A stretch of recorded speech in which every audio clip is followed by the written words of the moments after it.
انہوں نے لوگوں کو غلام ہی بنا کے رکھے. انٹرنیشنل بینکس جو ہے معاشیات کے طالب علم کی حیثیت سے میں یہاں پر یہ بھی بتانا پسند کروں گا کہ انہوں نے پورے دنیا کو ایک اپنے کنٹرول میں کرنے کے لیے ہی انٹرنیشنل بینکس لانچ کیے ہیں. تو ان کے اپنے اصول کے مطابق اگر آپ اس طرح کی فریڈم آف اسپیچ کو اڈاپٹ کرتے ہیں کہ جس سے دوسرے کی دل آزاری ہوتی ہے یا دوسرا کوئی متاثر ہوتا ہے، تو اپنے ہی ان کے پرنسپل کے خلاف ہے یہ چیز، ان کی اپنی موریلٹی کے خلاف ہے.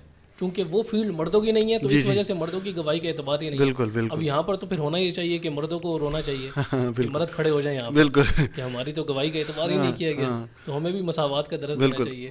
اس نام پر اگر وہ کیش کریں گے اس چیز کو، ان کو بھی کبھی کبھار اس پہ مارچ کرنا چاہیے. میں بھی یہی کہتا ہوں جی بالکل کہ ہماری بھی گواہی کا اعتبار نہیں کیا گیا اس موقع پر. آج ہمارے ساتھ جو شخصیت موجود ہیں، سب سے پہلے تو میں ان کا تعارف کروا دوں آپ کو. ان کا نام ایاز بابر صاحب ہے. تو آج کا جو ہمارا ٹاپک ان کے ساتھ ہے تو نوجوانوں میں الحاد کے اسباب اور ان کا حل. انشاءاللہ اس موضوع پر ہم ڈسکس کریں گے اور گفتگو کریں گے.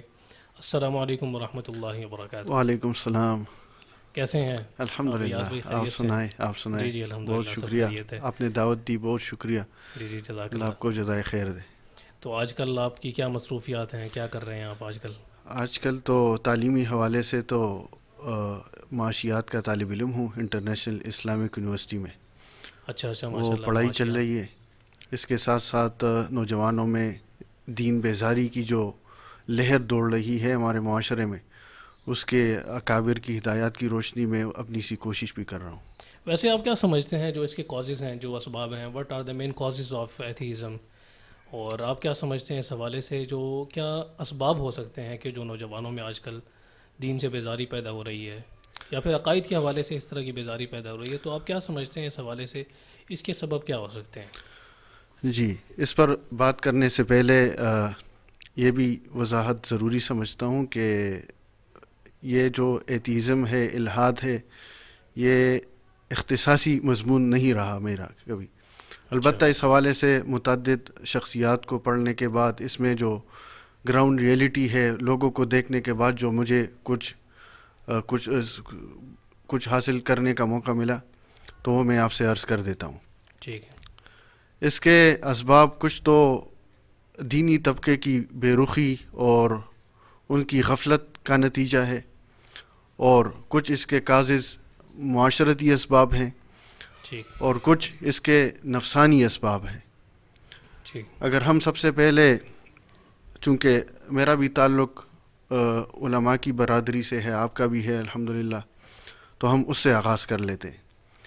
دراصل اس میں پھر دو پہلو ہیں. ایک تو یہ ہے کہ جو معاشرے کے لوگ ہیں جو الحاد کی طرف جا رہے ہیں، ان کی علماء سے بے رخی ہے اور ان سے یعنی ایک قسم کی غفلت کا مظاہرہ ہے، بلکہ اگر میں یہ کہوں کہ نفرت کا اظہار کرتے ہیں.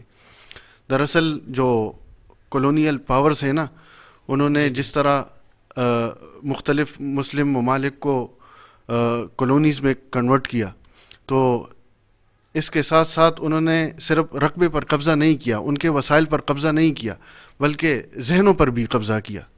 اچھا یہ جو آپ بات کر رہے ہیں اس کو لٹریچر کی اصطلاح میں اور لٹریچر کی ٹرمز میں جی کولونائزیشن کہا جاتا ہے. جی کولونائزیشن. اور کولونائزیشن میں ہم نے ایم اے انگلش میں بھی یہ چیز پڑھی ہے کہ کولونائزیشن میں جب یہ بات کی جاتی ہے کہ انہوں نے کالونیاں بنائی مختلف. جی افریقہ میں بھی انہوں نے بنائی اور مختلف جو متعدد جگہوں پر انہوں نے بنائی. جی تو یہاں پر جب کسی بھی جگہ یہ طبقہ جاتا ہے تو اس جگہ یہ ہم نے دیکھا ہے اور یہ ہم نے اس کا مشاہدہ بھی کیا ہے کہ وہ صرف اپنے معاشی اثرات نہیں چھوڑتا اور نہ ہی معاشرتی اثرات چھوڑتا ہے، بلکہ ایک فکری اثرات بھی چھوڑتا ہے. جی تو کیا آپ سمجھتے ہیں یا آپ یہ کہنا چاہ رہے ہیں کہ یہ اسی کولونائزیشن کا نتیجہ ہے؟ جی بالکل ہے. آج کے دور میں بالکل ہے. ویسٹرن فلسفی سے اور ویسٹرن کلچر سے ہم متاثر ہیں آج کے دور میں. جی دراصل اس کے اگر ہم پس منظر میں بھی جائیں نا، تو الحاد دراصل ابتدائی سٹیجز میں یہ لادریت جسے کہتے ہیں کہ بھائی انسان اس پوزیشن میں ہوتا ہے کہ بھائی میرے پاس، دراصل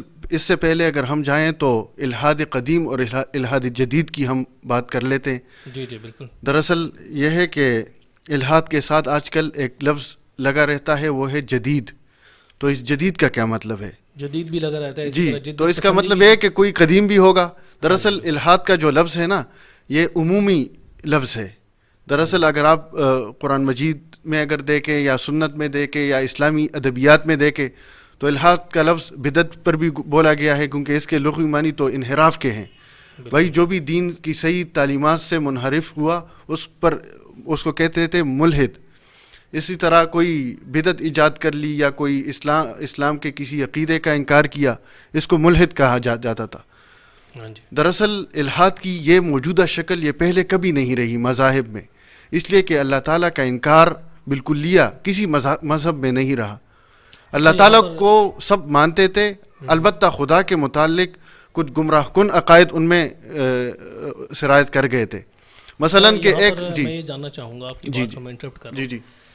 تو یہ جو الحاد جدید اور الحاد قدیم کے آپ نے بات کی ہے، تو الحاد قدیم کے بارے میں ذرا ہم اس طرف چلتے ہیں کہ الحاد قدیم کیا تھا اور الحاد جدید سے کس طریقے سے مختلف تھا، وہ اس کی کیا صورت تھی اس زمانے میں، جس طرح قرآن مجید میں بھی آتا ہے کہ ان الذین یلحدون فی آیات. تو یہ وہ لوگ کہ جو الحاد کرتے ہیں ہماری آیات میں نشانیوں میں. تو وہ الحاد کس قسم کا تھا اور آج کے دور میں کس طرح مختلف ہم اس کو دیکھتے ہیں؟ وہ تو عمومی مفہوم میں قرآن نے استعمال کیا ہے. دراصل میں نے جس طرح بتایا کہ اسلامی ادبیات کی اگر ہم بات کریں تو بدعتی کو بھی ملحد کہا گیا. اسی طرح جو کسی اللہ تعالیٰ کا منکر ہو، جس طرح آج کل کی جدید ہے، وہ بھی اس کے مفہوم میں شامل رہا. بتانے کا مقصد یہ ہے کہ جو پرانا جو الحاد کا اطلاق ہوتا تھا وہ عمومی تھا، چاہے وہ خدا کو مانتا تھا پھر بھی اس کو ملحد کہا جاتا تھا. آج کل کی جو الحاد ہے وہ تو اللہ تعالیٰ کا انکار ہے، اللہ کا منکر وہ ملحد ہوتا ہے. آج کل کی جو ٹرمینالوجی ہے وہ صرف خدا کے منکر پر بولی جاتی ہے، جس کو ہم ایتھیزم کہتے ہیں. اچھا، جو میں آپ کی بات سے سمجھا ہوں وہ یہ سمجھا ہوں، آپ بھی اس کو کلیریفائی کیجیے گا کہ جو الحاد قدیم ہے، الحاد قدیم یہ تھا کہ اس میں دین کی کسی چیز کا انسان منکر ہو، اس کو ملحد کہا جاتا، اس کو ملحد کہا جاتا، یعنی بنیادی کسی چیز کا جس کو ضروریات دین بھی تعبیر کر دیتے ہیں. اسی وجہ سے اب علمی ہم اس میں چلے جائیں گے کہ علامہ انور شاہ کشمیری رحمۃ اللہ علیہ کی ایک کتاب بھی ہے اکفار الملحدین فی ضروریات الدین. اس میں انہوں نے ملحدین کی بڑی زبردست قسم کی اور بڑی تکنیکی بحث کی ہے کہ ملحد کہتے کسے ہیں. انہوں نے اس میں یہی بات کی ہے جو آپ بات ابھی کر رہے ہیں کہ اس میں جو شخص ضروریات دین کا انکار کرے، ضروریات دین سے مراد پھر مختلف چیزیں، ایک لمبی بحث ہے کہ ضروریات جس کو امام الشافعی رحمۃ اللہ علیہ نے تعبیر کیا ہے کہ ما لا یسع العامۃ جہلہ، کہ عام اس کے جاہل نہیں رہ سکتا. نماز ہے، روزہ ہے، اس کے لیے کوئی مستقل تعلیم کی ضرورت نہیں ہے، یا جو وراثتاً منتقل ہو نسل سے دوسری نسل تک. ٹھیک ہے، یہ چیز تو کلیئر ہو گئی کہ جو الحاد قدیم ہے اس سے مراد یہ ہے کہ ضروریات دین کا منکر ہو تو اسے ملحد کہا جاتا تھا. جدید جو اصطلاح ہے یہ قرون متاخرہ میں رائج ہوئی کہ اللہ تعالیٰ کا انکار لوگ بالکلیہ کرنے لگے. دراصل تو میں یہ کہنا چاہ رہا تھا کہ یہ دراصل ایگنوسٹک ہوتے ہیں، لادریت والے لوگ ہوتے ہیں، کہ یہ کہتے ہیں کہ بھائی تشکیک کے مرض میں مبتلا ہوتے ہیں کہ بھائی ہمارے پاس تو اللہ تعالیٰ کے وجود کے اس بات میں کوئی دلیل نہیں ہے اور نفی میں بھی نہیں ہے، تو یہ شک کرتے رہتے ہیں. لیکن یہ لادریت کوئی لاجیکل پوزیشن نہیں ہے کہ بھائی دنیا میں کوئی ہوتا ہے، کوئی مانے گا یا نہیں مانے گا. معلق کم ہی لوگ رہتے ہیں کہ بھائی مجھے اس میں تردد ہے، نہیں رہتا، کسی ایک جانب بندہ ہو جاتا ہے. تو اس کا نتیجہ یہ ہوتا ہے کہ بندہ بالکلیہ اللہ تعالیٰ کا منکر ہو جاتا ہے. یعنی یہ ایک راستہ ہے، لادریت ایک راستہ ہے الحاد جدید کی طرف، گویا ہم یوں تعبیر کر سکتے ہیں اس کی طرف. اچھا، اس کی 3 کیٹیگرائزیشن آج کے دور میں جو عمومی طور پر کتابوں میں بھی ذکر کیا جاتا ہے اور بیان کیا جاتا ہے، اور ہمارے معاشرے میں بھی ایسا ہی ہے کہ پہلی چیز تو ہے کہ تھیزم اس بندے کو کہتے ہیں یا اس فیلڈ کو کہا جاتا ہے جس میں آپ کسی سپر نیچرل فورس پر یا کسی گاڈ پر بلیو کرتے ہیں. اسی طرح دوسری چیز آتی ہے ایتھیزم تھیزم کے بالکل مختلف چیز ہے، اس کے بالکل مخالف چیز ہے کہ جس میں یہ چیز آتی ہے کہ آپ کسی گاڈ پر بلیو نہ کریں یا کسی سپر نیچرل پاور پر بلیو نہ کریں، صرف آپ کازز کے اندر رہیں اور کازز کو جاننے کی کوشش کریں، اور اسی طرح اپنے جو ایک مادیت ہے اس کے اندر رہیں. اور تیسری چیز اس کے اندر آتی ہے ایگنوسٹکس وہ لوگ ہوتے ہیں جو بالکل اس کے بین ہوتے ہیں، جس طرح آپ نے ذکر کیا ہے. جی بالکل. تو میں وہی اسباب پر آنا چاہ رہا ہوں کہ دراصل اس کے یہ جو کاز ہے نا، یہ علماء سے دوری کیسے پیدا ہوئی. علماء سے نفرت، جو میں نے بتایا کہ اس کے کچھ مذہبی لوگوں سے متعلق ہے. تو ایک لوگوں کی غفلت، تو میں کولونیل پاور کی بات کر رہا تھا نا جی جی کہ دراصل انہوں نے ذہنوں پر بھی مرغوبیت کا اثر ڈالا، مسلمانوں کی ذہنیت پر، اچھا جس کا اثر یہ ہوا کہ ان کو علماء دین سے تو ظاہر سی بات ہے متنفر نہیں کر سکتے تھے، ظاہر سی بات ہے اسلام کا عقیدہ ان کے دلوں میں پیوست ہے الحمدللہ مسلمانوں کے دلوں میں، لیکن حاملین قرآن کے متعلق، حاملین دین کے متعلق ان کے ذہنوں میں طرح طرح کے شکوک و شبہات پیدا کیے۔ ظاہر سی بات ہے دین کی صحیح انٹرپریٹیشن تو علماء ہی کر سکتے ہیں نا، جی جی اس کے لیے ان کو متجددین کا سہارا لینا پڑا، مختلف حضرات کا سہارا لینا پڑا جنہوں نے دین کی وہ تعبیر کی کہ جو ان کو بھی ویسٹ کو بھی قبول ہو۔ اس کی ہمارے پاس اس سے پہلے بھی مثالیں ہیں، آج کے دور میں بھی ہے۔ اچھا آپ ویسے کیا سمجھتے ہیں جی کہ سر سید احمد خان کی جو مثال ہے، جی جی جی کیا وہ اسی پل کا کام انہوں نے کیا یا اسی سیڑھی کا کام انہوں نے کیا؟ کیا واقعی میں انہوں نے جان بوجھ کر یہ کام کیا؟ ویسے آپ کیا سمجھتے ہیں ان کے بارے میں؟ دراصل جان بوجھ کے تو میں نہیں کہہ سکتا، البتہ حضرت تھانوی رحمۃ اللہ علیہ ان کو مسلمانوں کا نادان دوست کہا کرتے تھے نا، بالکل اور کہتے ہیں کہ دانا دشمن جو ہوتا ہے نا وہ بہتر ہوتا ہے نادان دوست سے۔ تو دراصل ان کے ذہن میں تو یہ دو مقاصد آئے نا بظاہر جو ان کے مطالعے سے پتہ چلتی ہے، ایک یہ کہ مسلمانوں کو معاشی میدان میں مستحکم کیا جائے، ہاں جی اور دوسرا ہے کہ جدید تعلیم کے دروازے مسلمانوں کے لیے کھولے جائیں۔ ہاں جی تو علی گڑھ کی تحریک اس سلسلے میں شروع ہوئی، تو لیکن مرغوبیت کا اثر بہرحال ان پر ہوا کہ یار میں دراصل ہندو لوگ تو آگے بڑھ رہے ہیں، اداروں میں جا رہے ہیں، انہوں نے شاید اس میں بلائی سمجھی کہ بھائی آپ ویسٹ کو خوش کرنے کے لیے یا اس طرح کی دین کی کوئی تعبیر کرے کہ جو ان کو بھی راست آئے، ان کو بھی بھلی لگے تاکہ ہم ترقی کر سکے۔ دراصل ان کا جو گول تھا نا وہ مسلمانوں کی ترقی تھی، بظاہر وہ مخلص آدمی تھے، اچھا اچھا آدمی مخلص تھے، لیکن وہی جو ہمارے اکابر فرماتے رہتے ہیں کہ اگر کوئی بندہ کسی بڑے کا سرا یا دامن نہ پکڑ لینا تو وہ اس کے گمراہی کے چانسز زیادہ ہوتے ہیں۔ بندہ بعض اوقات نیت سے تو کرا ہوتا ہے لیکن اس کے طریقہ کار منہج میں ایسی غلطیاں واقع ہو جاتی ہیں کہ جو نسل پر اس کا خمیازہ اثر بھگتتے جی ہیں۔ جی ٹھیک ہے، پہلا سبب تو یہ ہو گیا کہ علماء سے دوری ہے۔ جی پھر میں نے یہ بتایا تھا کہ علماء سے دوری ایک تو یہ کولونیل پاورز کی وجہ سے ہوئی، ایک ہماری اپنے اندر علماء حضرات جو کہلائے جاتے ہیں ان کے اندر یہ کوتاہی ہے کہ محراب و منبر سے ان کی صحیح رہنمائی نہیں ہوتی۔ ٹھیک ہے، کتنے ایسے علماء کرام ہیں، افسوس سے کہنا پڑتا ہے کہ وہ جمعے کے خطبات میں ان کے پاس کتنا مؤثر پلیٹ فارم موجود ہے ذہن سازی کی، لیکن اس کے باوجود بھی زیادہ تر واعظین کو یوں دیکھا گیا کہ وہ قصوں کہانیوں پر اکتفا کرتے ہیں، موجودہ ذہنیت کے سوالات کا تشفی بخش جواب نہیں دیتے۔ اگر ممبر وغیرہ کے استعمال صحیح طور پر ہونا تو اس سے معاشرے میں اچھے اثرات اس کے پیدا ہو سکتے ہیں۔ تو آپ کیا سمجھتے ہیں ممبر کا صحیح استعمال کس طریقے سے ہو سکتا ہے؟ کس اس کا طریقے تو سے ہم ممبر کو اس استعمال کے کر تو سکتے پھر یہی ہوگا نا کہ ممبر کو اس کے اہل کے حوالے کیا جائے۔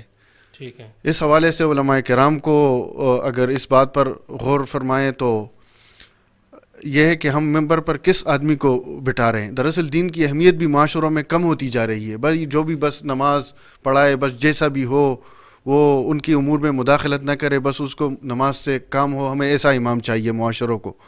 ٹھیک، ایسے ائمہ کا انتخاب کرنا چاہیے کہ جو استعداد والے ہوں، ان کی زمانے پر نظر ہو، اسلامی تعلیمات میں بڑی گرفت ہو اور اس کو عصر حاضر پر تطبیق کی صلاحیت رکھتے ہوں۔ تو ایسے علماء اگر پیدا ہوں تو اس سے معاشرے میں بڑی خوشحال تبدیلی واقع اس ہوگی۔ طرح کا مقولہ بھی ہے نا کہ جو منسوب کیا جاتا ہے جی جی کہ جو اپنے زمانے کے عرف سے واقف نہ ہو تو وہ جاہل ہے۔ من لم یعرف اہل زمانہ فہو جاہل، یہ فقہا کا مقولہ ہے۔ جی جی، جی جی تو اس میں اصل میں ہے تو یہ فقہا کا مقولہ ہے، اور اس کو اس پر منطبق کیا جاتا ہے کہ جو دینی مسائل میں جی جی جو اہل جو عوام الناس ہے جی ان کے عرف سے واقف ہونا ضروری ہے۔ جی جی لیکن آپ کیا سمجھتے ہیں کہ کیا عرف کے اندر صرف یہی چیز آتی ہے کہ لوگوں کے احوال سے واقف ہو جائے، یا عرف کے اندر یہ چیز بھی آتی ہے کہ لوگوں کے مابین اگر آپ کام کرنا چاہتے ہیں، دینی حوالے سے کام کرنا چاہتے ہیں، جی جی تو اس سے بھی کیا واقف ہونا ضروری ہے، اس طریقہ کار سے بھی واقف ہونا ضروری ہے؟ انتہائی ضروری ہے۔ ظاہر سی بات ہے آپ ان کے طریقہ کار تعاملات کو قریب سے مشاہدہ نہیں کریں گے تو آپ عرف کیسے پہچانیں گے؟ فقہا تو بازاروں میں جاتے تھے. امام محمد رحمۃ اللہ علیہ کی طرف منسوب ہے کہ وہ بازاروں میں جاتے تھے. دراصل آپ کو پریکٹیکل اس کی جو پریکٹس ہے نا وہ پتہ نہ ہو کیا ہو رہا ہے مارکیٹس میں, کیا ہو رہا ہے, لوگوں کے لین دین کیسے ہیں, معاشرت کیا ہے, کیا کس طرح ہو رہا ہے, تو پھر آپ صحیح طور پر فقہی احکامات تک رسائی نہیں حاصل کر سکتے. شریعت کے کتنے احکامات ہیں جو عرف پر دائر ہیں, عرف پر اس کا دار و مدار ہے. اگر آپ عرف کو آپ کی پہچان نہیں ہے یا آپ کو باہر سے وابستگی نہیں ہے تو آپ صحیح نتیجے تک نہیں پہنچ سکتے. اچھا, جو آپ نے یہ علماء کے سلسلے میں جو بات کی ہے, اس میں ایک اور چیز میں سمجھتا ہوں کہ اس کی بھی کلیریفیکیشن ہونا ضروری ہے. جی جی. کہ جو دین میں فقہی مسائل ہیں اور فروعی مسائل ہیں, اس کے اندر جو سختی کی جاتی ہے, تو کیا ایک وجہ یہ بھی بن سکتی ہے لوگوں کی دین سے دوری کے سلسلے میں؟ دراصل وہی بات ہے کہ یہ بھی ایک سبب ہے معاشرے میں کہ بعض علماء انتہائی شدت اختیار کر لیتے ہیں کسی موقف پر, یا کوئی ایسی میں یہ کہوں گا کہ عقل میں نہ آنے والی بات کہہ دیتے ہیں جو شریعت میں بھی نہ ہو. یعنی اپنی طرف سے کسی حکم کی اگر کوئی انہوں نے علت بیان کرنی ہے, جی یہ کسی حکم کی کوئی وجہ بیان کرنی ہے, کوئی کاز بیان کرنا ہے, تو اپنے ہی الفاظ میں وہ اس کی تعبیر کر دیتے ہیں. جی. حالانکہ شرعی حوالے سے نہ تو اس کی علت ہوتی ہے, نہ اس کی وجہ بن رہی ہوتی ہے. بعض ایسے بھی ہیں کہ جو یعنی وہ تو صحیح ہے کہ آپ اپنی علت کو اپنے الفاظ کا جامع پہنائے یا جو بھی ہے وہ تو صحیح ہے, لیکن بعض اوقات ایسی بچگانہ باتیں بھی سامنے آ جاتی ہے. آپ پڑھتے رہتے ہیں کہ بھائی چائے کے متعلق پہلے ایک صاحب نے بات کی تھی کہ چائے پینا جائز ہے ناجائز ہے, اس حوالے سے بات ہوئی تھی, تو یہ بھی ایک ذریعہ بن رہا ہے.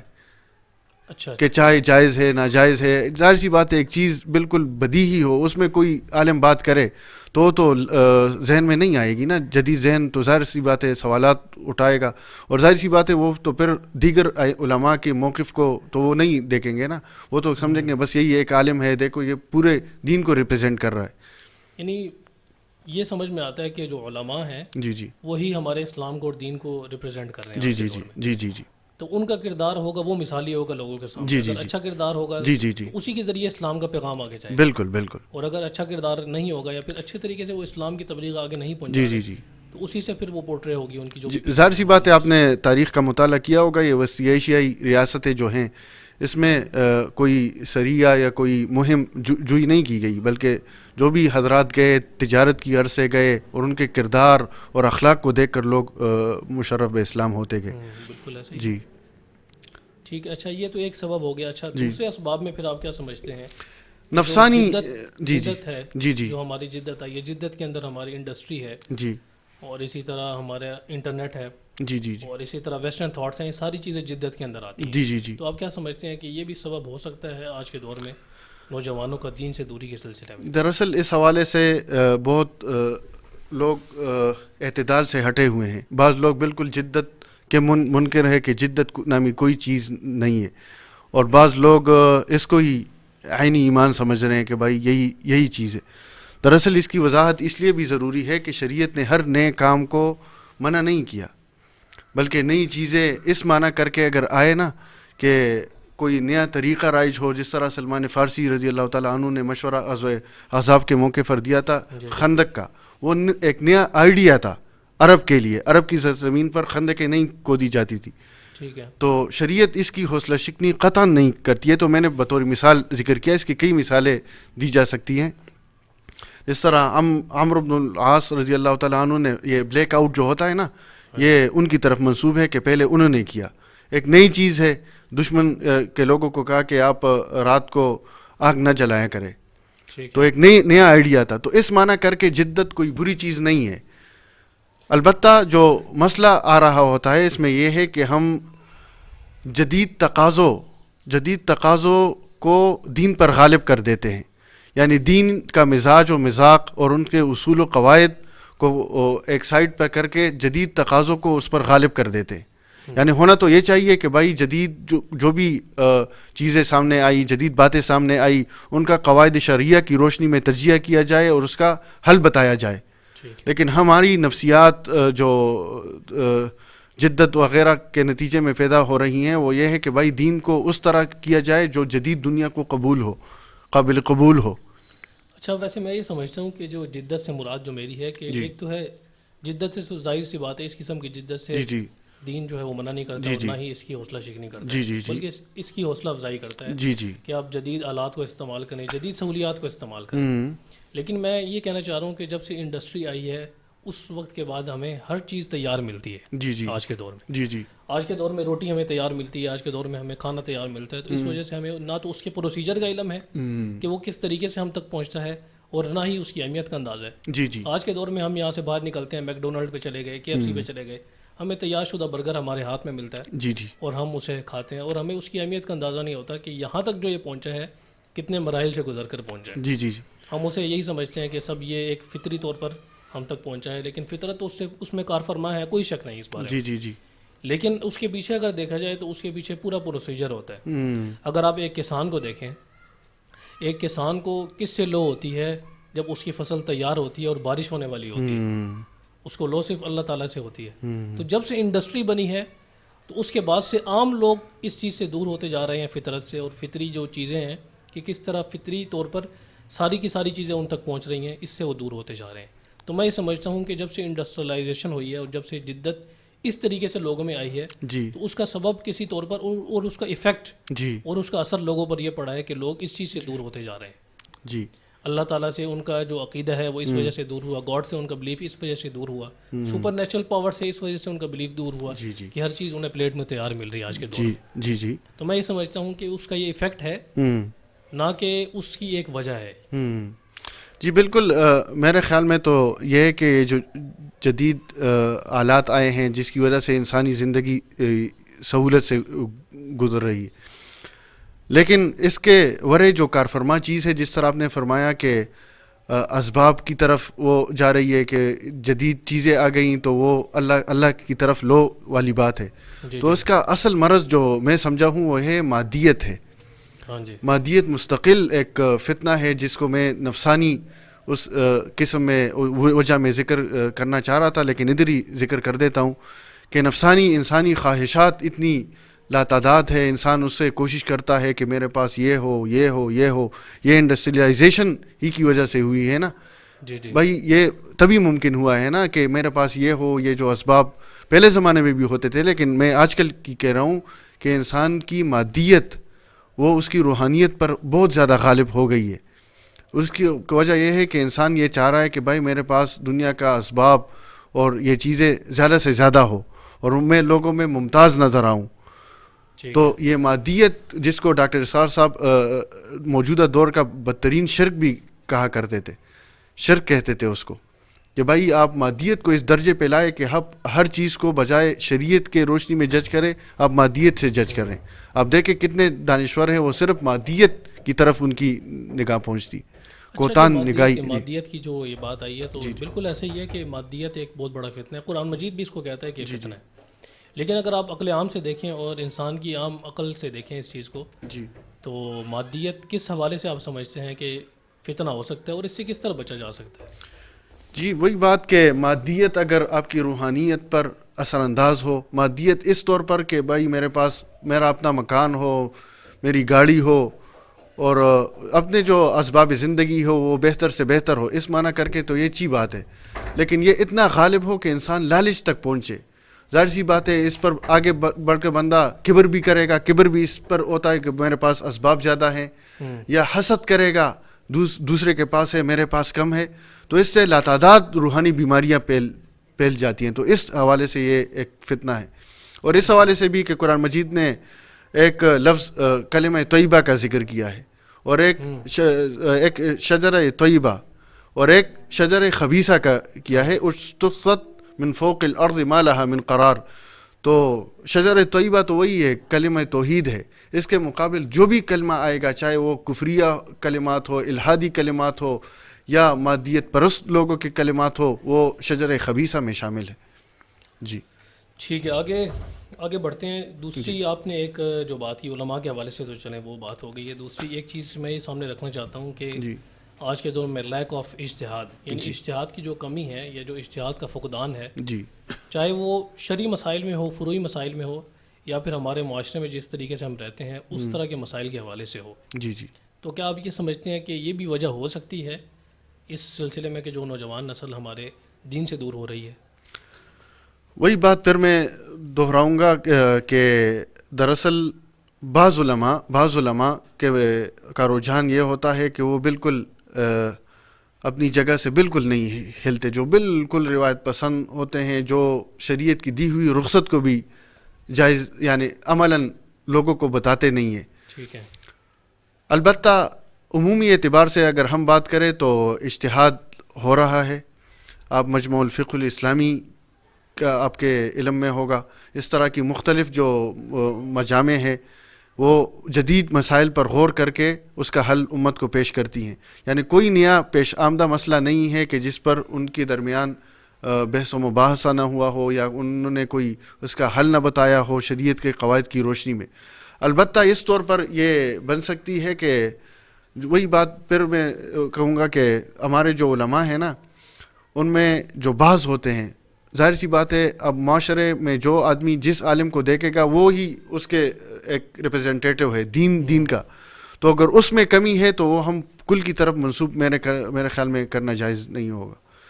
ٹھیک ہے. جی ٹھیک ہے. اچھا، اس میں ایک اور سبب جو میرے ذہن میں آتا ہے وہ یہ ہے کہ آج کے دور میں جو تعصب پسندی ہے، جی خصوصاً مذہبی لوگوں میں ہم دیکھتے ہیں، اور مذہبی لوگوں کے علاوہ آپ دیکھیں کہ تعصب پسندی جو عام لوگوں میں ہے، جی چاہے وہ مذہب کو فالو کرتے ہیں نہیں کرتے ہیں، پکے مذہبی ہیں نہیں ہیں، جی تو ان کے اندر بھی تعصب اس طریقے سے ہوتا ہے کہ وہ رنگ و نسل کا بھی تعصب ہو سکتا ہے، علاقائی تعصب ہو سکتا ہے، اور اسی طرح انٹرنیشنل لیول پہ تعصب ہو سکتا ہے کہ فلاں ملک کا ہے تو میں فلاں ملک کا ہوں.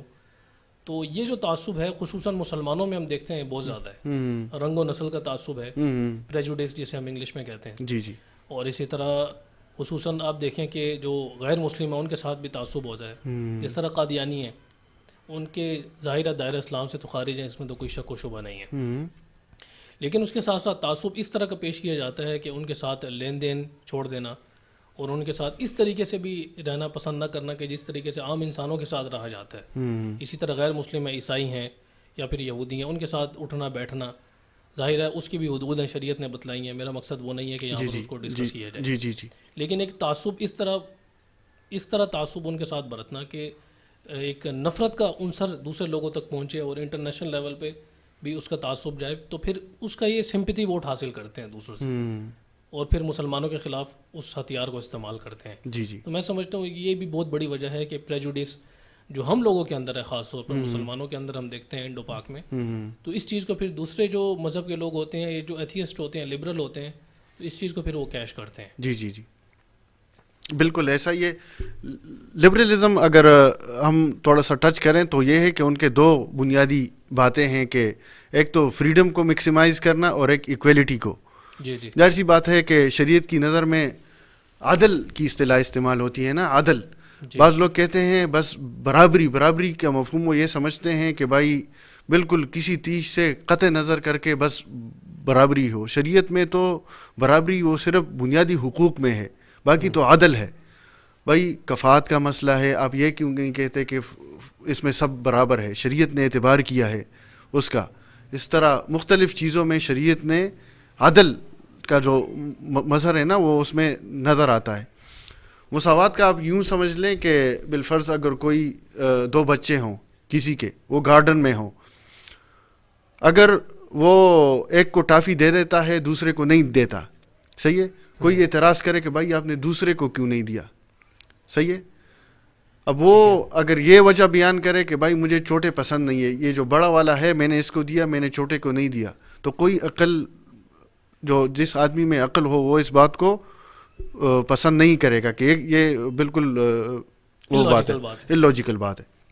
البتہ اگر وہ یوں کہیں کہ بھائی میں دن میں ایک بچے کو ایک مرتبہ ٹافی دیتا ہوں، میں نے اس چھوٹے والے کو پہلے دی تھی، اب میں اس کو دے رہا ہوں، تو اس وقت وہ مساوات نہیں کر رہا. لیکن بات ذہن میں آنے والی ہے کہ بھائی یہ جو کر رہا ہے نا یہ عقل کے تقاضے کے مطابق ہے، صحیح ہے؟ تو وہی بات کہ ہر جگہ مساوات نہیں ہوتی. جہاں پر عدم مساوات کا کوئی شرعی تقاضا موجود ہو یا کوئی عقل اس کا تقاضا کرے تو وہ کوئی بری چیز نہیں ہے. دراصل ہم اس کو مکس کرتے ہیں ہر جگہ کہ بھائی مساوات، مرد و زن میں مساوات، دونوں میں مساوات، تو بھائی یہ ہر جگہ مساوات نہیں ہوتی. یا مساوات، اگر عدم مساوات کی کوئی چیز داعی ہو تو عدم مساوات ہی عین تقاضا ہوتا ہے عقل کا. جس طرح میں نے جو ایکویلٹی کی آپ نے بات کی ہے تو بالکل ایسا ہی ہے. جی جی بعض لوگ اس پر اشکال بھی کرتے ہیں کہ عورت کی گواہی اسلام میں عادی ہے مرد کے مقابلے میں. جی جی. اور کچھ جو لبرل مائنڈ سیٹ کے جو لوگ ہوتے ہیں وہ اس کو اس طرف لانے کی بھی کوشش کرتے ہیں کہ نہیں عورت کی گواہی پوری ہے. جی جی. اس طرف بھی جو قرآن مجید میں اور احادیث میں کوشش یہ کرتے ہیں کہ کسی طرح اس کو موجودہ دور کے جو افکار ہیں اس کے مطابق بنایا جائے. تو وہ لوگ یہ بات کرتے ہیں کہ عورت کی گواہی ہے وہ بھی مرد کے ایکول ہے. جی جی جی. اسی چیز سے متاثر ہوتے ہیں مغربی فکر سے جو لوگ متاثر ہوتے ہیں. بالکل. لیکن آپ یہ دیکھیں کہ میرا جو پوائنٹ مقصد ہے یہاں پر رکھنے کا وہ یہ ہے جی جی کہ جہاں پر عورت کی گواہی عادی رکھی گئی ہے تو وہاں پر کچھ مواقع ایسے ہیں کہ مرد کی گواہی کا اعتبار ہی نہیں کیا گیا شریعت. بالکل بالکل. اس طرح بچہ زندہ پیدا ہوا ہے یا مردہ پیدا ہوا ہے تو چونکہ وہ فیلڈ مردوں کی نہیں ہے تو اس وجہ سے مردوں کی گواہی کا اعتبار ہی نہیں ہے. بالکل بالکل. اب یہاں پر تو پھر ہونا یہ چاہیے کہ مردوں کو رونا چاہیے کہ مرد کھڑے ہو جائیں یہاں پر. بالکل. کہ ہماری تو گواہی کا اعتبار ہی نہیں کیا گیا تو ہمیں بھی مساوات کا درس دینا چاہیے. اس نام پر اگر وہ کیش کریں گے اس چیز کو ان کو بھی کبھی کبھار اس پہ مارچ کرنا چاہیے. میں بھی یہی کہتا ہوں جی بالکل کہ ہماری بھی گواہی کا اعتبار نہیں کیا گیا موقع پر. یہ تو عقل میں آنے والی بات ہے. جی جی بالکل بالکل. یہ دراصل اگر آپ نے اس حوالے سے کام کرنے والوں کو پڑھا ہو سنا ہو وہ کہتے ہیں کہ الحاد کی کوئی علمی دلیل نہیں ہوتی. نفسانی خواہشات اور کچھ چیزوں کو جہالت کو وہ علم کا رنگ دے کر پیش کرتے ہیں. باقی ان کے پاس کوئی لاجک اس طرح کی نہیں ہوتی کہ جو کوئی بندہ تھوڑا سا بھی سوچے نا وہ اس نتیجے تک پہنچ جاتا ہے. جس طرح میں نے ذکر کیا کہ عقلیات میں روزمرہ کی زندگی میں بھی ہم کئی جگہ پر مساوات کو عدم مساوات کو عین عقل کا تقاضا سمجھتے ہیں. لیکن شریعت کے احکامات میں جہاں پر شریعت کے احکامات جو اللہ تعالیٰ جو حکیم ذات ہے اس کی طرف نازل کردہ ہے اس میں ہمیں تضاد نظر آتا ہے, اس میں ہمیں عدم مساوات نظر آتا ہے, تو وہ کیسے عقل کے خلاف ہوگی. اچھا یہ تو بات ہو گئی ہماری ایکویلٹی پر. تو جیسے آپ نے ذکر کیا کہ 2 بیسز ہیں لبرلزم کی, دیر آر 2 بیسز. تو پہلی چیز تو ہم نے ڈسکس کر لی ایکویلٹی. دوسری چیز ہے فریڈم آف اسپیچ جیسے آپ نے ذکر کیا. تو آج کے دور میں جو so called freedom of speech ہے تو آپ کیا سمجھتے ہیں کہ یہ جو فریڈم آف اسپیچ آج کے دور کی ہے کیا یہ سمجھ میں آنے والی بات ہے, عقل میں آتی ہے, اور اس کی کیا بیسز ہے, کیا ان کے بعد بیسز ہیں جو فریڈم آف اسپیچ کے جو لوگ علم بردار ہیں؟ دراصل لبرلزم کی بنیاد 2 چیزوں پر ہے جس طرح میں نے ذکر کیا. ایکویلٹی پر تو ہم نے بات کر لی, اب آتے ہیں فریڈم کی طرف. ٹھیک ہے. تو فریڈم میں فریڈم آف اسپیچ بھی آتا ہے, ظاہر سی بات ہے. لیکن جو لبرل حضرات فریڈم آف اسپیچ کو لیتے ہیں یا جو ویسٹ لیتا ہے وہ یہ ہے کہ بس بالمطلقاً آزادی ہو, انسان کسی قیود کسی ضابطے کا پابند نہ ہو. ٹھیک ہے. ظاہر سی بات ہے شریعت کو تو وہ بیچ میں لانا پسند ہی نہیں کرتے. تو اخلاقی اعتبار سے بار بار جو وہ مذہبی حضرات کو اخلاقیات کا بھاشن دیتے ہیں, اخلاقیات کی توجہ دلاتے ہیں, دراصل ان میں خود بہت فقدان ہے اخلاقیات کا. آپ دیکھیں ویسٹ میں کیا کچھ نہیں ہو رہا اسلامی شعائر کے ساتھ. یہاں تک قرآن کو جلایا جا رہا ہے, پیغمبر اسلام کی توہین کی جا رہی ہے, اسلام کے بنیادی عقائد پر طرح طرح کے وہ باتیں کی جا رہی ہیں جو توہین کے زمرے میں آتی ہیں. تو مقصد یہ ہے کہ ان کے ہاں آزادی بالکل مطلق ہے. اسلام میں بھی آزادی کا تصور ہے, اسلام ہی نے جو آزادی کا تصور دیا ہے اس میں انسانی حقوق کا تحفظ بھی ہے. ظاہر سی بات ہے اگر آپ مطلقاً آزادی کرو گے تو طاقتور تو کمزور کو دبائے گا, وہ آپ کہو گے کہ کوئی رکاوٹ نہیں ہے. آج کل ویسٹرن دنیا کا طوطی بول رہا ہے, تو ظاہر سی بات ہے اب جو ہمارے کمزور ممالک ہیں جن کی معیشت کمزور ہے یا سماجی اعتبار سے اس اعتبار سے وہ کمزور ہے مغرب سے, معیشت کا یہ چکر ہے, تو وہ زیادہ ان کی توہین کرتے ہیں, ان کی شاعر کا زیادہ مذاق اڑاتے ہیں. ظاہر سی بات ہے آپ نے مطلق رکھا ہے فریڈم کو. جہاں پر اسلامی آزادی کی بات ہے تو وہ تو حقوق کا تحفظ کرتا ہے, وہ تو انسان کی آزادی کو محدود اس طور پر کرتا ہے کہ اس پہ شرائط اور قیودات کا اضافہ کرتا ہے, اس سے کسی کی دل آزاری نہ ہو, کسی دوسرے مذہب کی توہین نہ ہو, کسی دوسرے انبیاء کی توہین نہ ہو. یہاں تک کہ قرآن مجید نے جس طرح ضابطہ دیا ہے کہ جس کو بعض لوگ ہمارے فقہی اصطلاح میں جو سد ذرائع استعمال ہوتا ہے اس کے طور پر بھی کہتے ہیں کہ وَلَا تَسُبُّوا الَّذِينَ يَدْعُونَ مِن دُونِ اللَّهِ, والی جو آیت ہے نا, کہ آلہۂ باطلہ کو بھی برا بلا کہنے سے منع کیا گیا ہے، اور فقہا نے لکھا ہے کہ آپ اگر کسی کافر کو یا کافر کہنے سے، اگر آپ اسے کافر کے نام سے پکاریں گے، اس سے تکلیف ہوتی ہو، تو اسے یا کافر کہہ کے پکارنا بھی جائز نہیں ہے. اتنی رعایت رکھی گئی ہے شریعت نے. تو مقصد یہ اصل حریت اور اصل آزادی کا تصور تو اسلام نے دیا ہے اور عملاً کر کے دکھایا ہے. لوگوں کو بندوں کی غلامی سے نکار کر ایک خدا وحدہ لا شریک کی غلامی میں لے کر آئے ہیں. لوگوں کی جو پہلے ہوتا تھا کہ لوگ عورتوں کے ساتھ بالکل غلامانہ سلوک کرتے تھے، ان کو طرح طرح سے اذیتیں پہنچاتے تھے، جو حاکم طبقہ ہوتا تھا وہ محکوم پر ظلم کرتا تھا، شریعت نے اس پر پابندیاں لگائی ہیں. تو لبرل حضرات جو فریڈم اور ایکویلٹی کی بات کرتے ہیں، دراصل ان میں سے اگر ایک ہوگا دوسرا پامال ہوگا، دوسرا ہوگا تو پہلا والا پامال ہوگا. ظاہر سی بات ہے ایکویلٹی پھر کہاں رہے گی اگر آپ فریڈم رکھیں گے. یہ جو فریڈم آف اسپیچ ہے، اس پر جو بات کی ہے آپ نے، جی، تو اس پر میں یہ سمجھتا ہوں کہ فریڈم آف اسپیچ کے نیچے پھر ان کی مورالٹی آ جاتی ہے، جی، جس پر یہ بات کرتے ہیں. جی، چونکہ فریڈم آف اسپیچ اس وقت تک ان کے اپنے اصول کے مطابق اور ان کے اپنے رولز کے مطابق اس وقت تک یہ ٹھیک بیٹھتی ہے جب تک کہ یہ ہارم پرنسپل کے خلاف نہ ہو. کیونکہ ان کے ہاں مورالٹی کا تصور تو کوئی نہیں ہے، ان کے ہاں تو سبجیکٹو مورالٹی ہوتی ہے. کیونکہ مورالٹی کی خود یہ کہتے ہیں دو ٹائپس ہیں، آبجیکٹو مورالٹی ہے، سبجیکٹو مورالٹی ہے. تو ہماری تو آبجیکٹو مورالٹی ہے، اس میں تو کوئی عمل دخل نہیں ہے کسی انسان کا، نہ ہی وہ چینج ہو سکتی، انچینجیبل ہے.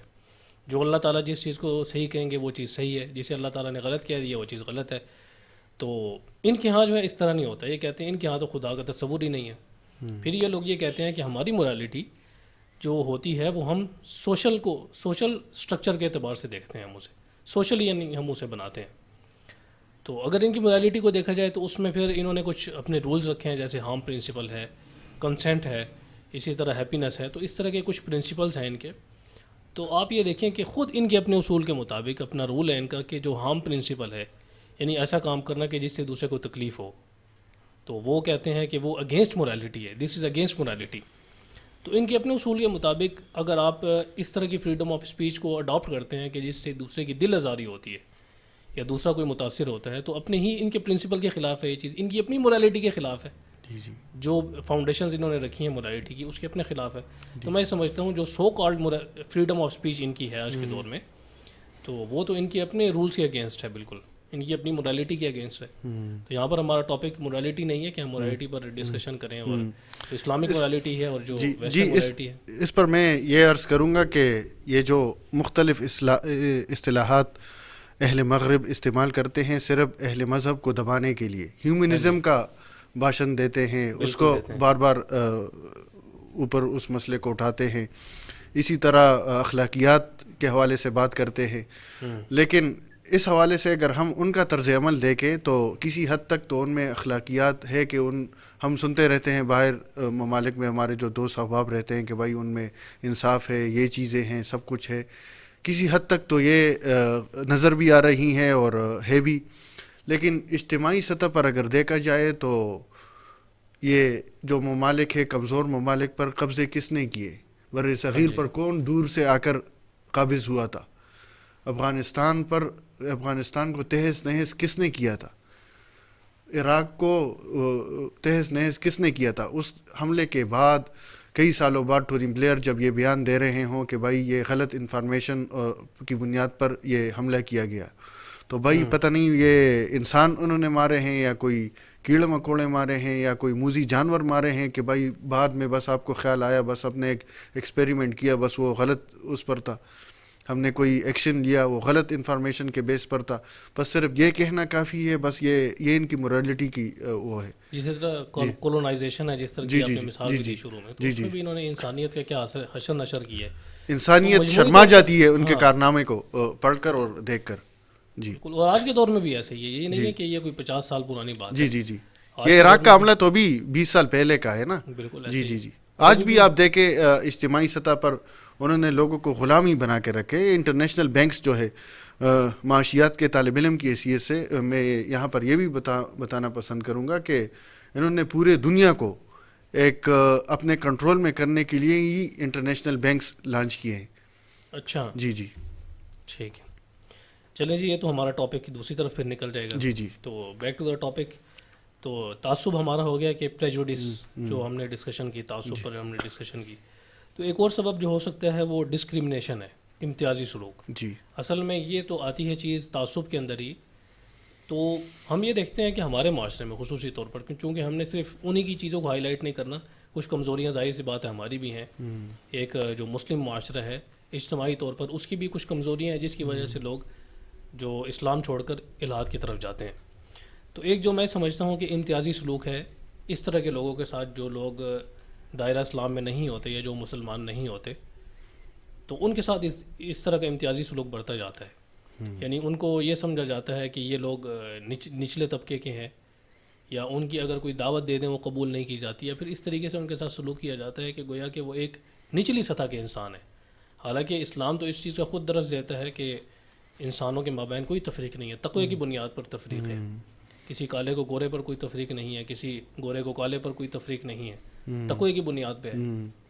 تو اب یہ بات کرتے ہیں. اچھا، اس کی دلیل بھی یہ لوگ یہ دیتے ہیں، دلیل یہ دیتے ہیں کہ یہ بندہ تو کافر ہے، اس کے اندر تو تقوی نہیں ہے، تو اس وجہ سے انفیریئر ہے. لیکن انسانیت میں تو سارے کے سارے برابر ہیں. تو انسانیت ایک انسان کو دیکھتے ہوئے کہ ایک انسان ہے، تو اس کے ساتھ کیا آپ یہ سمجھتے ہیں کہ امتیازی سلوک برتنا صحیح ہے؟ اور کیا یہ وجہ بن سکتی ہے اس کی، اور کیا یہ وجہ بن رہی ہے آج کے دور میں ہمارے معاشرے میں؟ جی، دراصل اس طور پر کسی کو حقیر جاننا کہ وہ غیر مسلم ہے اور اس کے ساتھ بغیر کسی وجہ سے، صرف یہی وجہ ہو کہ وہ غیر مسلم ہے، آپ بدتمیزی کرنے لگ جائیں، آپ ان کے حقوق پامال کرنے لگ جائیں، تو یہ تو خود شریعت کے تعلیمات کے منافی بات ہے. شریعت ہی نہیں، جس طرح میں نے عرض کیا کہ آپ کسی کافر کو اگر وہ ناراض ہوتا ہو یا کافر نہیں پکار سکتے، شریعت نے اتنی اس کی دل آزاری سے روکا ہے. تو ظاہر سی بات ہے جب وہ لوگ اس جو خاص کر جو دین سے دور لوگ ہیں وہ اس کو دیکھتے ہیں تو وہ اور اپنے نظریے پر ڈٹ جاتے ہیں کہ دیکھو آپ کے اسلام میں تو یہ ہے. تو مسلمانوں کی خامیاں بس اوقات وہ بعض لوگوں کے، نوجوانوں کے الحاد کا سبب بن جاتی. یعنی مسلمانوں کی خامیاں ان کی طاقت بن جاتی. جی، طاقت بن جاتی. ہاں، ادھر یہ بات بھی ہے کہ یہ جو تعصب اور یہ جو امتیازی سلوک ہے یہ ایک طرفہ نہیں ہے. باہر کے ممالک میں بھی، آپ فرانس کی مثال ہمارے سامنے ہے، برقع پر پابندی ہے، کہاں گئی ان کی فریڈم؟ بالکل. حجاب پر پابندی ہے. پہلے آپ نے کچھ عرصہ پہلے انڈیا کی عدالت میں بھی آپ وہ جو کیس آیا تھا نا کہ آپ کالج یونیورسٹی میں حجاب پہن کے نہیں آ سکتی، وہ لڑکی جو اللہ اکبر کی صدائیں بلند کر کے وہ جا رہی تھی. تو ظاہر سی بات ہے ادھر ان کو نہ فریڈم نظر آ رہا ہوتا ہے اور نہ کوئی اور عقلی جو اخلاقیات کا وہ درس دیتے رہتے ہیں وہ بھی ان کو نظر نہیں آتا اس وقت. اصل میں یہ سمجھتا ہوں وہ تو اس چیز کو پروموٹ کرتے ہیں جو ان کے فیور میں ہوتی ہے. جی جی. چاہے وہ لبرلزم کے حامی ہو، چاہے وہ کرسچینٹی کی بنیاد پر کریں. جی جی. تو جو چیز ان کے فیور میں ہوگی تو وہ تو جس کی لاٹھی اسی کی بھینس. یہ تو وہی مثال ہے. جی جی. تو بالکل ایسے ہی ہے. تو یعنی آپ کی بات کا خلاصہ یہ ہے کہ محض کسی کے کافر ہونے کی وجہ سے جی جی اس سے امتیازی سلوک نہیں برتنا چاہیے. جی بالکل ٹھیک ہے. تو دوسری چیز یہ ہے کہ دوسرے جو مذاہب کے لوگ ہیں ان کا استحصال کرنا اور انہیں اس بات پر استعمال کرنا اور ایک ہتھیار کے طور پر اس چیز کو استعمال کرنا کہ غیر مسلم ہے تو اس کا قتل ہم پر واجب ہے. کئی لوگ اس چیز کو بھی استعمال کرتے ہیں کہ غیر مسلم ہے، اس پر کوئی گستاخی کا فتویٰ لگا دیا کہ اس نے نبی صلی اللہ علیہ وسلم کی گستاخی کی ہے تو اس پر ہم جو ہے نا فتویٰ لگا دیں گے اور اس کو قتل کروا دیں گے. اور آج کے دور میں آپ دیکھیں کہ جو گستاخی کے نام پر جو کچھ ہو رہا ہے تو اس کو ایک ہتھیار کے طور پر استعمال کر رہے ہیں لوگ. جی جی جی. کسی کا کوئی دوسرے سے کوئی ذاتی کوئی اعناد ہے، کوئی بغض ہے، تو اس کی بنیاد پر وہ اس پر گستاخی کا الزام لگا دے گا تاکہ اپنی اس طرح سے بڑھاس نکال سکے. جی جی جی. تو غیر مسلموں کے ساتھ بھی اس طرح ہوتا ہے. تو آپ کیا سمجھتے ہیں کہ یہ بھی وجہ بن سکتی ہے؟ جی بالکل. دراصل توہین رسالت کے حوالے سے تو یہ ہے کہ اس حوالے سے ہمارے معاشروں میں بہت کوتاہی ہے. ہمیں یہ پتہ نہیں ہوتا کہ توہین کیا چیز ہے اور اس کا جو ضد ہے وہ کیا چیز ہے. اور اسی طرح سزا دینے کا حق کس کے پاس ہے؟ یہ عدالت کے پاس ہے، شرعی عدالت کے پاس ہے.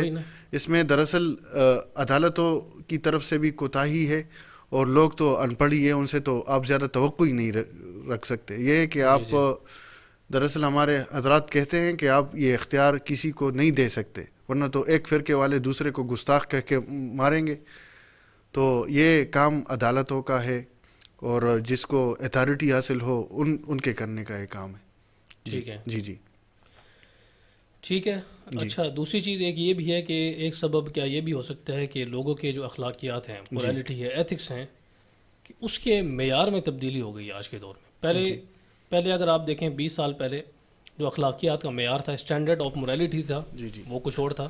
آج کے دور میں اسٹینڈرڈ آف مورالٹی وہ کچھ اور ہے. جی تو اسی وجہ سے آپ دیکھیں کہ جنگوں پر اسلام میں جو جنگیں ہوئی ہیں آپ صلی اللہ علیہ وسلم کے دور میں، اس پر پوائنٹ آؤٹ کیا جاتا ہے کہ آپ صلی اللہ علیہ وسلم نے جنگیں کی ہیں، مسلمانوں کو مروایا ہے، نعوذ باللہ کافروں کو مارا ہے. تو اس طرح کے جو ہے نا وہ اعتراضات کرتے ہیں. جی اور اسی طرح آپ صلی اللہ علیہ وسلم کی شادیوں پر اعتراض کرتے ہیں، کیونکہ آج کے دور میں وہ آج کی گلاسز کو لگا کر اس دور کی مورالٹی کو جانچنے کی کوشش کرتے ہیں، اس دور کی ایتھکس کو، اس دور کی اخلاقیات کو، اس کے معیار کو پرکھنے کی کوشش کرتے ہیں. تو یہ جو چینجز آف مورالٹی ہے اور اسٹینڈرڈ کی جو چینجز ہے، تو آپ کیا سمجھتے ہیں، کیا یہ بھی ایک وجہ ہے آج کے دور میں کہ جو نوجوانوں نے اس معیار سے سوچنا شروع کر دیا ان چیزوں کو؟ جی یہ دراصل مورالٹی کی بھی بات ہیں اور یہ ہے کہ تہذیب کی بھی بات ہوتی ہے.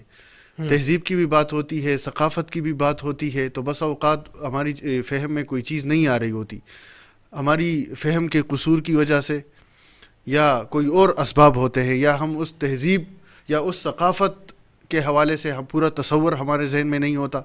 ہم اپنے معاشرے کو اس معاشرے پر قیاس کر رہے ہوتے ہیں. اور جہاں تک یہ بات ہے کہ اس پر بھی میں کچھ عرض کر دوں، وہ امتیازی سلوک کے حوالے سے بھی بات چل رہی تھی، تو وہ میں یہ کہہ رہا تھا کہ فقہاء کے ہاں تو مستقل باب بندے ہوئے ہیں، مستأمن کے، اہل ذمہ کے مستقل احکامات ہیں شریعت کے. ان کو جتنی پروٹیکشن دے رکھی ہے شریعت نے، اس کی تو کوئی مثال ہی نہیں ہے دنیا کے کسی قانون میں. ٹھیک ہے جی ٹھیک ہے. تو یہ جو آپ نے بات کی چینجز آف اسٹینڈرڈز کی، جی تو یہ دراصل ہم یا تو ہمارے ہاں پورا وہ نقشہ نہیں ہوتا، پوری ثقافت سامنے نہیں ہوتی، تو ہمارے معاشرے میں جو چیزیں ہوتی ہیں ہم اسی دور کو بھی اس پر قیاس کر رہے ہوتے ہیں. حالانکہ ہر زمانے کا اپنا عرف ہے، رواج ہے، اس حوالے سے وہ کام ہو سکتا ہے کسی زمانے میں اچھا سمجھا جا رہا ہو، اور جب تک وہ شریعت کے مسلمات کے خلاف نہ ہو، شریعت کی تعلیمات کے خلاف نہ ہو، تو اس پر تو انگلی نہیں اٹھانی چاہیے جب تک پورا وہ تہذیب، وہ جو ثقافت ہے وہ سامنے نہ ہو. تو آپ کے کہنے کا مقصد یہ ہے کہ ہم جب اسلامی تعلیمات کو دیکھیں، اسلامک ہسٹری کو دیکھیں، جی تو اس کو کون سے اسٹینڈرڈ کے مطابق دیکھنا چاہیے؟ ایک نوجوان کا سوال ہے، یہ میرا کوئی سوال نہیں ہے، ایک نوجوان طبقہ یہ پوچھتا ہے، اور نوجوان یہ سوال کرتا ہے، اور ایک لے مین یہ پوچھتا ہے کہ ایک جو ہم اسلامی احکامات ہیں یا اسلام کی بنیادی چیزیں ہیں، جس طرح آپ صلی اللہ علیہ وسلم نے حضرت عائشہ رضی اللہ تعالیٰ عنہ سے کم عمری میں شادی کی، تو اس کو وہ کہتے ہیں دس از اگینسٹ اور مورالٹی، اور انسانیت کے حقوق کے خلاف ہے، وہ یہ بات کرتے ہیں. تو اب سب سے پہلے تو یہ ڈیفائن کیا جائے کہ انسانیت کے حقوق کیا ہیں. تو وہ اپنے معیار کے مطابق دیکھتے ہیں. آج کے دور میں جو انسانیت کے حقوق سمجھے جاتے ہیں اس کے مطابق وہ دیکھتے ہیں. تو نہ تو ان کے سامنے پورا تصور ہوتا ہے اس مورالٹی کا کہ جو اس زمانے میں تصور کی جاتی تھی. اسی طرح ڈونڈیوں کا مسئلہ ہے، باندیوں کا مسئلہ ہے، غلاموں کا مسئلہ ہے. یہ سارے مسئلے میں یہ سمجھتا ہوں اسی وجہ سے ریز ہوتے ہیں، اور یہ کوسچنس اسی وجہ سے اٹھائے جاتے ہیں کہ ہمارے سامنے اس وقت کا جو معیار ہے اور اس وقت کے معیار کے مطابق اسلام کی جو تعلیمات ہیں، تو اسلام نے کیا تعلیمات دیں. اگرچہ یہ بات تو مسلم ہے کہ اسلام کی تعلیمات تا قیامت ہے، تو اسلامی احکامات تا قیامت ہیں، لیکن ہمیں یہ سمجھنا ہے کیا اسلام نے اس کا حکم دیا اس چیز کا یا نہیں. ہم یہ سمجھ رہے ہوتے ہیں کہ وہ اسلامی حکم تھا لونڈیوں کو، باندیوں کو وہ یعنی اپنی قید میں رکھنا اور انہیں اس طرح کام وغیرہ کروانا، حالانکہ اسلام کا حکم نہیں تھا وہ. اسلام ظاہر ہے اس چیز کو ایک دم تو ختم نہیں کر سکتا تھا. ایک دم آپ اسے کیسے ختم کر سکتے ہیں معاشرے میں؟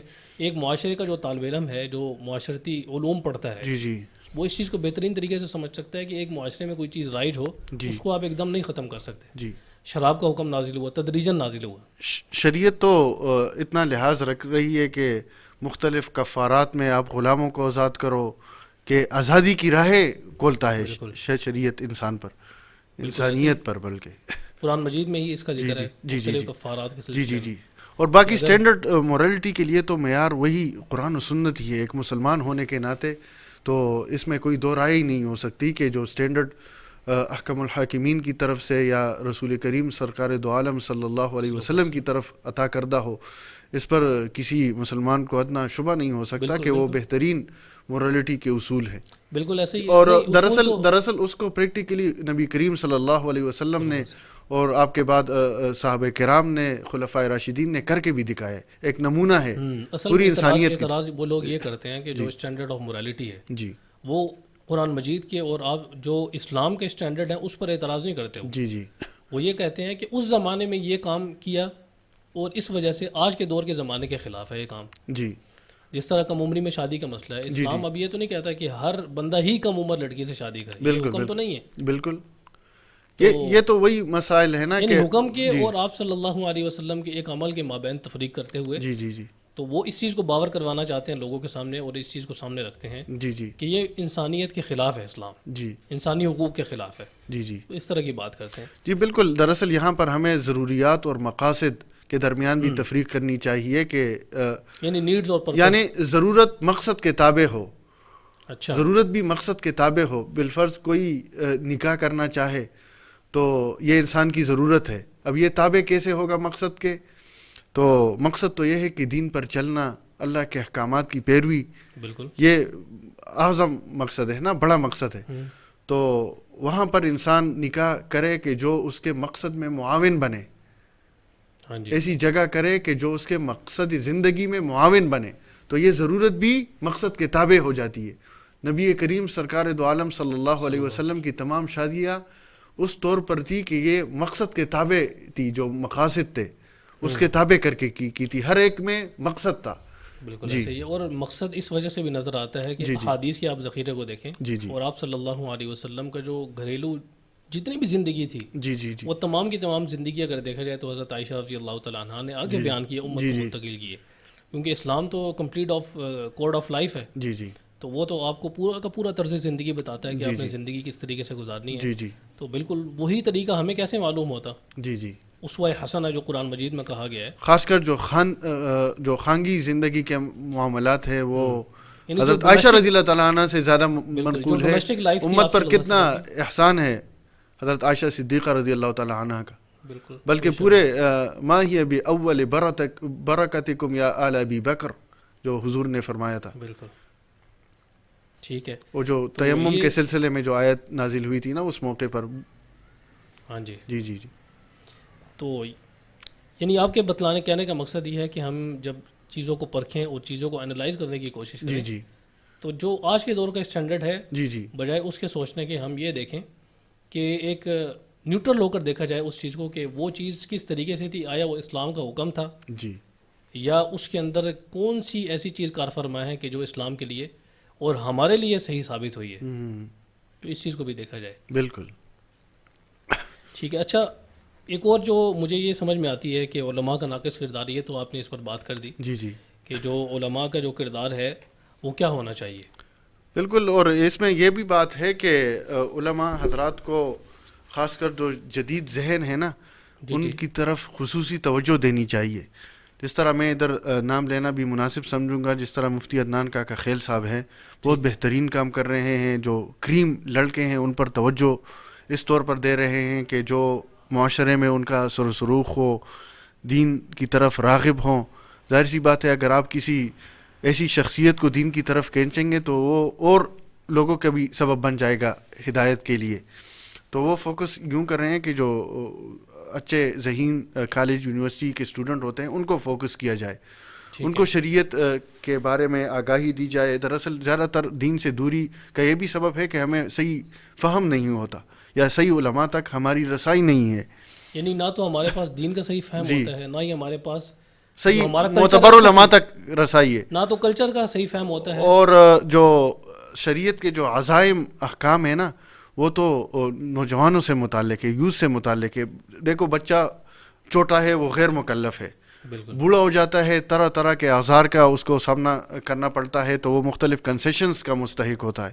بیٹھ کر نماز پڑھو, جہاد میں وہ نہیں جا سکتا, مختلف کنسیشنز کا مستحق ہوتا ہے. اصل جو احکامات ہوتے ہیں, جو عزائم جسے ہم کہہ سکتے ہیں, وہ نوجوانوں کی طرف متوجہ ہوتے ہیں, تو ان پر خصوصی محنت کی ضرورت ہے.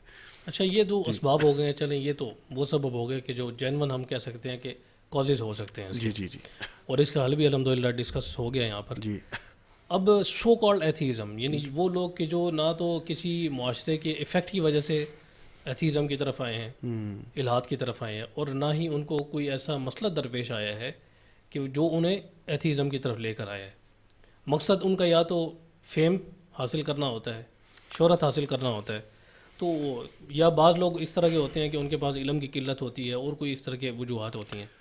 تو سب سے پہلے جو لوگ متاثر ہوتے ہیں ان لوگوں سے کہ جو اس چیز کو پروپیگنڈے کے طور پر آگے چلاتے ہیں ایتھیزم کو، تو سب سے پہلی چیز علم کی قلت ہوتی ہے، لیک آف نالج۔ نہ تو یعنی ان کے پاس شریعت کا کوئی نالج ہوتا ہے، اور نہ ہی ان کے پاس جو فلاسفی ہے اس کا کمپلیٹ نالج ہوتا ہے، یعنی ان کو دھوکے سے پھنسایا جاتا ہے۔ نہ تو سائنس کا علم ہوتا ہے، اب جیسے ایوولوشن ہے، ایوولوشن کو اس نام پر کتنے لوگوں کو دھوکہ دیا جاتا ہے۔ اب ایوولوشن جو بندہ پڑھے گا، جو بندہ اس کی ڈیپ اسٹڈی کرے گا، سرفیس لیول کی اسٹڈی نہیں، اس کی ڈیپ اسٹڈی کرے گا، اس تک وہ صحیح طرح پہنچے گا۔ اسی طرح قرآن مجید کیا کہتا ہے ایوولوشن کے بارے میں، انسانی تخلیق کے بارے میں قرآن مجید کیا کہتا ہے، تو اس کی جب تک وہ ڈیپتھ میں اسٹڈی نہیں کرے گا تب تک کہ وہ اس مسئلے کو سمجھ نہیں سکتا۔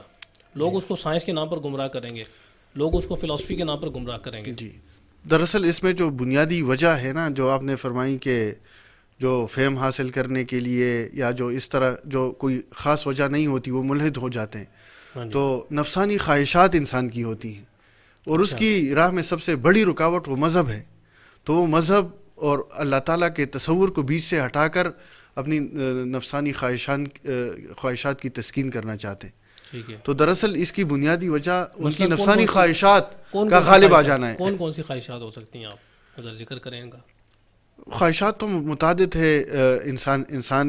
انسان چاہتا ہے کہ وہ جس طرح کہتے ہیں نا کہ حب جاہ حب مال دو عظیم فتنے ہیں، اس کا انسان خواہش کرتا ہے، اور اسی طرح جو دیگر اسباب ہے، لوگ اس کے ماتحت ہو، اس کی بڑی بڑی کارخانے ہو، راحت کا سارے سامان اس کے پاس میسر ہو۔ لیکن اسلام تو اس چیز سے منع نہیں کرتا نا کہ آپ کے پاس راحت کا سامان ہو۔ جی جی، ذبائش سے بھی اسلام کسی حد تک منع نہیں کرتا، جی جی، نمائش سے البتہ منع کرتا ہے۔ جی جی، یعنی ذبائش سے مراد یہ ہوتا ہے کہ آپ نے کوئی خوبصورتی کے لیے کوئی چیز ایسی لگا دی جو آپ کو اچھی لگ رہی ہے۔ جی جی جی، اسی طرح راحت کے لیے آپ نے کوئی چیز اپنے لیے، صحابہ کرام کی مثال اس سلسلے میں حضرت عبد الرحمن بن عوف رضی اللہ عنہ، جی جی، تو اسلام کیا اس چیز سے بھی منع کرتا ہے کہ آپ امیر ہوں یا آپ کے پاس پیسہ ہو، مال و دولت ہو؟ نہیں، اس سے بالکل منع نہیں کرتا۔ اس کا مطلب یہ ہے کہ یہ غالب آ جائیں، کہ آپ دینی تقاضوں کو بلا بیٹھے۔ ظاہر سی بات ہے، جس بندے میں مال کی لالچ آ جائے تو وہ تو کم پر قناعت ہی نہیں کر سکتا، وہ تو اور زیادہ اور زیادہ اور زیادہ، اور جو لالچ اور حسد تک اس کو پہنچا دے گا۔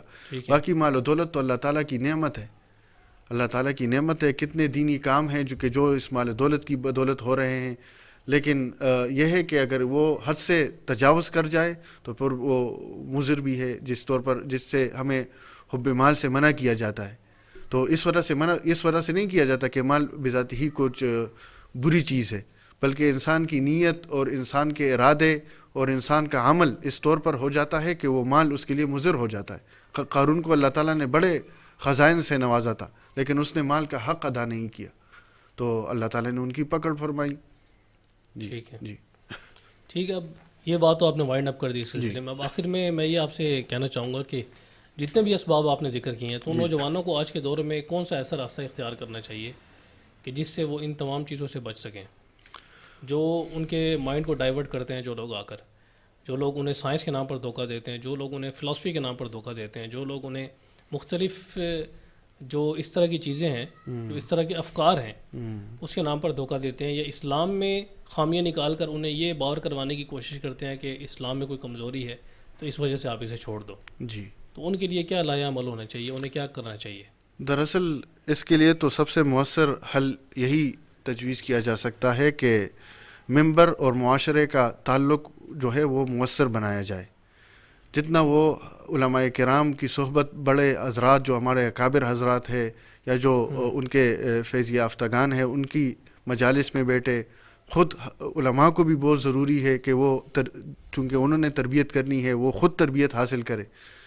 ظاہر سی بات ہے وہ لوگ یہ اشکال کرتے ہیں جب انہیں ہم یہ بات کرتے ہیں کہ آپ علماء کے پاس جائیں، جی جی، اور علماء کو بھی چاہیے کہ وہ لوگوں کو اپنے پاس اٹریکٹ کریں، کچھ ایسا ان کے پاس ہو تو لوگ تو جاتے ہیں علماء کے پاس، جی اس میں تو کوئی شک و شبہ نہیں ہے. اب کسی کو کوئی اشکال پیش آئے گا وہ کسی عالم کے پاس جائے گا، جی جی لیکن وہاں سے یا تو ڈانٹ ڈپٹ دیا جاتا ہے اسے، جی جی یا تو اس کے سوال کا صحیح جواب نہیں ملتا، اسے صحیح گائیڈ نہیں کیا جاتا. جی جی جی تو ایک وجہ پھر یہ بنتی ہے، وہ پھر 10 لوگوں کو جا کر بتاتا ہے کہ یہ تو بالکل جاہل لوگ ہیں، جی جی انہیں کسی چیز کا پتہ نہیں ہے، یہ مجھے نہیں سمجھا پائے اس چیز جی کو. جی جی بس یہی تو حل اس کا ہے کہ بس انسان ایسے عالم کا انتخاب کرے جس پر اس کو اعتماد ہے.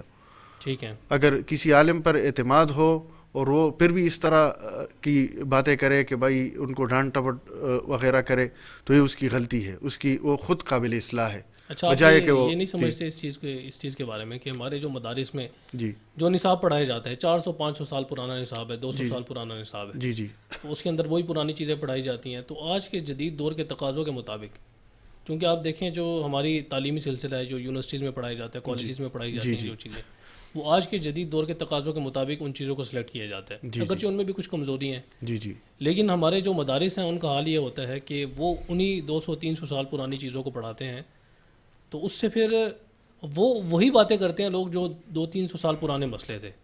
اب جیسے کتابوں میں ملتا ہے اس ٹائم درہم اور دنانیر تھے، تو وہ انہی کے بارے میں پڑھتے ہیں. اس زمانے کی مضاربت مشارکت کے اصول اور تھے، آج کے دور میں اس کی صورتیں دوسری بنتی جا رہی ہیں. تو یعنی کہ معاشرے میں وہ لوگ کارگر ثابت نہیں ہو پاتے. اور اسی طرح معاشرے میں جو جدید اشکالات پیدا ہوتے ہیں اس سلسلے سے، ایتھیزم کے حوالے سے، الہات کے حوالے سے، تو ان کا جواب اب دیکھیں. ایتھیزم کی جو بیس ہے وہ یا تو سائنس کو بنیاد بناتے ہیں، آپ پر کوئی اعتراض کریں گے، اسلام پر کوئی اعتراض کریں گے، سائنس کو بنیاد بنائیں گے، جی فلسفی کو بنیاد بنائیں گے، جی لاجک کو بنیاد بنائیں گے. جی تو ہم آگے انہیں کہتے ہیں کہ نہیں، تم قرآن مجید میں اللہ تعالیٰ نے یہ کہہ دیا، تم اس وجہ سے اسے مانو، حدیث میں یہ آگے اس وجہ سے اسے مانو. وہ کہتے ہیں جب ہمیں سمجھ ہی نہیں آتی ہم کیسے مانیں اس چیز کو، یہ چیز سائنس کے خلاف ہے. تو اس چیز کا حل پھر یہ ہوتا ہے، میں یہ سمجھتا ہوں کہ آپ انہی کے آلات اور انہی کے ٹولز کے ذریعے ان کو سمجھائیں. جی بالکل. دراصل تفرید دونوں طرف ہے. اگر ہم جدید تعلیمی اداروں کی بات کریں تو ادھر اگر جدید تحقیقات پر بحث ہو رہی ہے تو ادھر دین کی تعلیمات سے بالکل ناآشنائی ہے. آپ کسی یونیورسٹی میں جا کر دیکھیں، آپ جو تماشا کو دیکھنے کو ملے گا وہ انتہائی آپ کو افسردہ کر دیں گے. دوسری طرف اگر ہم دینی مدارس کی بات کریں تو بلا شبہ ان کی خدمات بالکل کسی اعتراف کی محتاج بھی نہیں ہے. لیکن یہ کہ جدید تقاضوں سے، جس طرح پہلے آپ نے فقہاء کرام کا مقولہ نقل کیا کہ من لم یعرف اہل زمانہ فهو جاہل، کہ جدید چیزوں، جو جدید عرف ہے اس سے واقفیت ہو، جدید جو ٹولز ہے. جس طرح میں نے کسی موقع پر عرض کیا تھا کہ آج کے دور کا غزالی وہ نہیں ہے کہ جو فلسفے میں اہل باطل کا رد کرے، بلکہ آج کل کی زبان میں اہل باطل کا رد کرے. تو اس طور پر ہوگا کہ آپ کو جدید اسلوب، جدید زبان یا جدید جو طریقے واردات ہیں اس سے آگاہی ہو، ورنہ اس کے بغیر آپ آگے کام نہیں کر سکیں گے اس حوالے سے. ٹھیک ہے. اور جدید علوم سے بھی آگاہی ہو. بالکل. تو اس کے لیے آپ کیا سمجھتے ہیں کہ جو ہمارے علماء ہیں، نوجوان علماء ہیں، جی جی خصوصاً وہ بھی ہمارے پاس آتے ہیں، وہ اس چیز کے ہم سے شکایت کرتے ہیں کہ ہمیں کچھ نہیں ملا، تو ہم کیا کریں آگے؟ ہمارے پاس کیا راستہ ہے کہ ہم اس چیز کو آگے لے کر چلیں اور جدید علوم کو پڑھیں اور ان کے اشکالات کو پڑھیں، ان کے جوابات دیں؟ ان کے پاس بیچاروں کے پاس کوئی راستہ نہیں ہوتا. جی جی پھر ان کے لیے آپ کیا سمجھتے ہیں کہ کیا راستہ؟ دراصل دینی مدارس والوں کو بالکل احساس کمتری میں مبتلا نہیں ہونا چاہیے. اللہ تعالیٰ نے ان کو بڑی نعمت سے نوازا ہوتا ہے. البتہ کرنے کا کام یہی ہے کہ ہر ایک کی اپنی استعداد کے بقدر وہ جتنا آگاہی حاصل کر سکے. یہ نہیں کہ وہ پراپر کسی کوئی ڈگری کورس میں انرول ہو جائے یا کوئی اور ہو. یہ ہے کہ بس جدید عرف سے، جدید جو تقاضے ہیں اس سے اس کو کسی طور پر آشنائی مل سکے. اور میں یہ سمجھتا ہوں کہ کم سے کم ایٹ لیسٹ آپ ان لوگوں کی بات سنیں جی جی کہ جو لوگ یہ اشکالات کرتے ہیں. جی جی جی کیونکہ ہم بھی ایسے ہی دور سے گزرے ہیں. تو جی جی ہم یہ نہیں کہتے تھے کہ ان پر غصہ ہو جائیں، ان پر بھڑک جائیں، بلکہ ان کے سوالات کو غور سے سنیں اور ان کے جوابات دینے کی کوشش کریں، ان پر غور و فکر کریں، تدبر کریں. تو تبھی انسان کسی نتیجے پر پہنچ سکتا ہے. بالکل ایسا ہی اللہ تعالیٰ ذہن میں کوئی نہ کوئی چیز ڈالتے ہیں تو اس سے انسان پھر آگے جواب دے سکتا ہے. وفوق کل ذی علم علیم. اگر آپ کو نہیں آتا کسی اور سے، ایسا تو نہیں ہو سکتا کہ دنیا میں کسی کو اس کا جواب. سیکھنے سے ہی آئے گی. جی بالکل بالکل.